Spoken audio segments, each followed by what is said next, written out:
அனைவருக்கும் வணக்கம். Share market forex trading பற்றின இன்ஃபர்மேட்டிவ் வீடியோஸில் அடுத்ததை நம்ம பார்க்க போகிறது supply and demand trading method. நார்மலாக சப்போர்ட் அண்ட் ரெசிஸ்டன்ஸை பேஸ் பண்ணி ட்ரேட் பண்ணுறதுக்கும் இந்த சப்ளை அண்ட் டிமாண்ட் மெத்தடை பேஸ் பண்ணி ட்ரேட் பண்ணுறதுக்கும் ஒரு சின்ன வித்தியாசம் தான். சப்போர்ட் அண்ட் ரெசிஸ்டன்ட் லைன்ஸ் ஒரு கீ ப்ரைஸ் லெவலில் பேஸ் பண்ணி ட்ரேட் பண்ணலாம். ஆனால் ஸ்டாப் லாஸ் கண்டிங் ஈஸியாக நடக்கிற இந்த வாலடைல் மார்க்கெட்டில் சப்ளை அண்ட் டிமாண்ட் ஜோன் அப்படின்ற ஜோன் மெத்தடை பேஸ் பண்ணி ட்ரேட் பண்ணால் கொஞ்சம் அக்யூரசி கிடைக்கும். இந்த சப்ளை அண்ட் டிமாண்ட் ட்ரேடிங் மெத்தடை பற்றி நான் பார்க்குறதுக்கு முன்னாடி இது வரைக்கும் நம்ம சேனலை சப்ஸ்கிரைப் பண்ணாதவங்க சப்ஸ்கிரைப் பண்ணுங்கள், சப்போர்ட் பண்ணுங்கள். ஓகே, இப்போது இந்த சப்ளை ஜோன் டிமாண்ட் ஜோனில் டோட்டலாக 4 மெத்தட்ஸில் ட்ரேட் என்ட்ரி பண்ணலாம். ஃபஸ்ட்டு ரேலி பேஸ் ரேலி அப்படின்ற ஒரு upward bullish trend, second drop base drop அப்படின்ற ஒரு பியரிஸ் ட்ரெண்ட், தேர்டு வந்துட்டு ரேலி பேஸ் ட்ராப் அப்படின்ற ஒரு ரிவர்சல் பியரிஸ் மெத்தட், ஃபைனலாக ட்ராப் பேஸ் ரேலி அப்படின்ற ஒரு புல்லிஷ் ரிவர்சல் மெத்தட். முதல்ல தியரியை பார்த்துட்டு சார்ட்டில் ஒரு சில எக்ஸாம்பிளை காமிக்கிறேன். ஃபஸ்ட்டு மார்க்கெட்டில் இப்போ ஒரு நல்ல ஒரு புல்லிஷ் மூவ், அதாவது ஒரு ரேலி அல்லது அட்வான்ஸ் மோடுன்னு சொல்லலாம். அடுத்தது ஒரு சின்ன அக்குமுலேஷன் மோடு, இதை வந்துட்டு பேஸ்ன்னு சொல்கிறோம். அகைன் ஒரு ஸ்ட்ராங் புல்லிஷ் மூவ், இது வந்துட்டு ரொம்ப முக்கியம், ஸ்ட்ராங் புல்லிஷ் மூவ். அடுத்ததாக இந்த பேஸ் தான் டிமாண்ட் ஜோன், அதாவது ப்ரைஸ் இன்னும் இன்க்ரீஸ் ஆனதுக்கு இந்த ஜோனில் இருந்து தான் ரீசன். ஸோ இது வந்துட்டு டிமாண்ட் ஜோன்.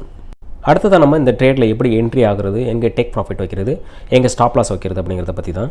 ரேலியான அந்த ப்ரைஸ் மறுபடியும் ட்ராப் ஆகி அந்த ஜோனை டச் பண்ணி அங்கே வந்துட்டு ஒரு புல்லிஷ் கேண்டில் ஃபார்ம் ஆனது, அந்த புல்லிஷ் கேண்டிலோட ஹையை பிரேக் பண்ணதுக்கு நீங்கள் பை எடுக்கலாம். ஸோ ஸ்டாப் லாஸ் எங்கே வைக்கலாம் அப்படின்னா அந்த ஜோனுக்கு கீழே வைக்கலாம். எக்ஸாக்டாக அந்த ஜோனில் வைக்காமல் மேபி ஃபியூ பிப்ஸ் டவுன் அந்த மாதிரி வைங்க. அடுத்ததாக வந்துட்டு டேக் ப்ராஃபிட் நம்மளோட ஃபஸ்ட் டைம் வந்துட்டு எங்கே இருக்கணும்னா ரிஸ்க் ரிவார்ட் ரேஷியோ அதை ஃபாலோ பண்ணியிருக்கணும். 1:2 ஆர் 1:3 அது மாதிரி. அதில் உங்களோட மேக்ஸிமம் ப்ராஃபிட் எங்கே இருக்கலாம்னா அந்த ப்ரீவியஸ் ஹை அங்கே வைக்கலாம். Second method similar to first method.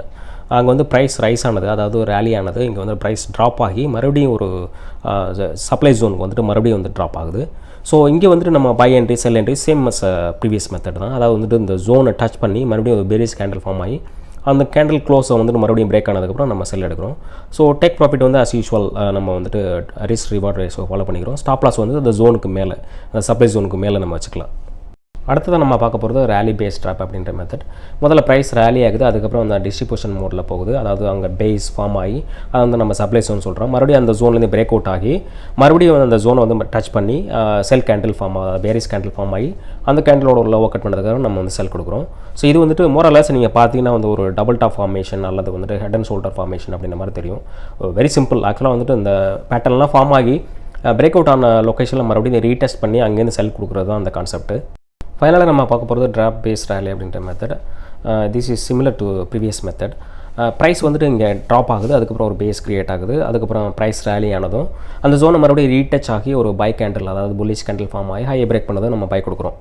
So இதை நல்லா கவனிச்சிங்கன்னா தெரியும், this is look like double pattern ஒரு double bottom bullish method. So price வந்துட்டு அந்த நெக்லைனை பிரேக் அவுட் ஆனதும் அந்த நெக்லைனில் ரீடெஸ்ட் ஆகிற இடத்துல வந்து நம்ம வந்து பை எடுக்கிறோம். ஸோ இதுதான் concept. So these zone from here price start to rise. So வந்துட்டு இந்த ஜோன் வந்து நம்ம டிமாண்ட் ஜோன் அப்படி சொல்கிறோம். ஸோ பை எடுக்கிற அந்த ஜோனு. ஸோ அதே மாதிரி செல் எடுக்கிற அந்த ஜோன், அதாவது ஹியூஜ் ட்ராப் ஆகிருக்கணும் அங்கேருந்து. ஸோ அந்த ஜோன் வந்து நம்ம மார்க் பண்ணி வச்சுட்டு ஒரு சப்ளை ஜோன் சொல்லிக்கிறோம். ஸோ அந்த லெவலில் வரும்போது நம்ம டிசைட் பண்ணுறோம் செல் எடுக்கலாமா என்ன அப்படிங்கிறத.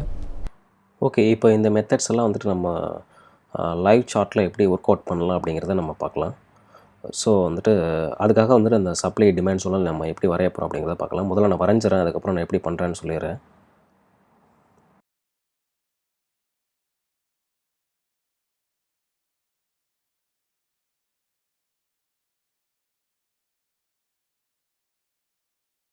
ஸோ இப்போ பாருங்கள், இப்போ மார்க்கெட் வந்து ரேலி ஆயிருக்கு, அதுக்கப்புறம் ஒரு பேஸ் கிரியேட் ஆயிருக்கு, அதுக்கப்புறம் ஒரு பிரேக் அவுட் ஆயிருக்கு. ஸோ நம்மளோட கான்செப்ட் எப்படி இந்த பை எங்கே எடுக்கணும்னா அந்த ஜோனில் வந்து டச் பண்ணி ஒரு புல்லிஷ் கேண்டில் ஃபார்ம் தான் பை எடுக்கணும். ஆக்சுவலாக இங்கே நடக்கலை. ஸோ பிரேக் அவுட் ஆகி கீழே போயிடுச்சு. ஸோ வந்துட்டு இங்கே நம்ம பை எடுக்கலை. ஸோ அடுத்ததாக பார்த்தீங்கன்னா இங்கே ஒரு ட்ராப் ஆகிருக்கு, அதுக்கப்புறம் ஒரு பேஸ் கிரியேட் ஆகி மறுபடியும் வந்து பிரேக் அவுட் ஆயிருக்கு. ஸோ மறுபடியும் வந்துட்டு நம்ம இதுக்கான இடத்துல வந்து நம்ம செல் எடுக்கணும். ஸோ இங்கே பார்த்தீங்கன்னா வந்து பேரிஸ் கேண்டில் ஃபார்ம் ஆயிருக்கு. ஸோ இங்கே ஒரு செல் கொடுக்குறோம் நம்ம. சரிங்களா? அடுத்ததாக பார்த்தீங்கன்னா இங்கே வந்துட்டு ஒரு ரேலி கிரியேட் ஆகி ஒரு பேஸ் கிரியேட் ஆகி பிரேக் அவுட் ஆகிருக்கு. மறுபடியும் அந்த ரீடெஸ்ட் ஆகிற அந்த லொக்கேஷனில் வந்துட்டு இந்த புல் பேக்கில் வந்துட்டு நம்ம ஒரு பை கொடுக்குறோம்.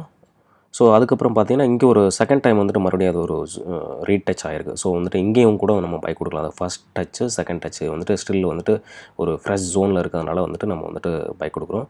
ஸோ மேபி தேர்ட் டச்சில் கூட நீங்கள் பை கொடுக்கலாம். நான் ஃபோர்த் வந்துட்டு மேக்ஸிமம் கொடுக்க வேணாம் அப்படின்றாங்க. ஏன்னா most likely it is going to be a break out from the demand zone. சரிங்களா?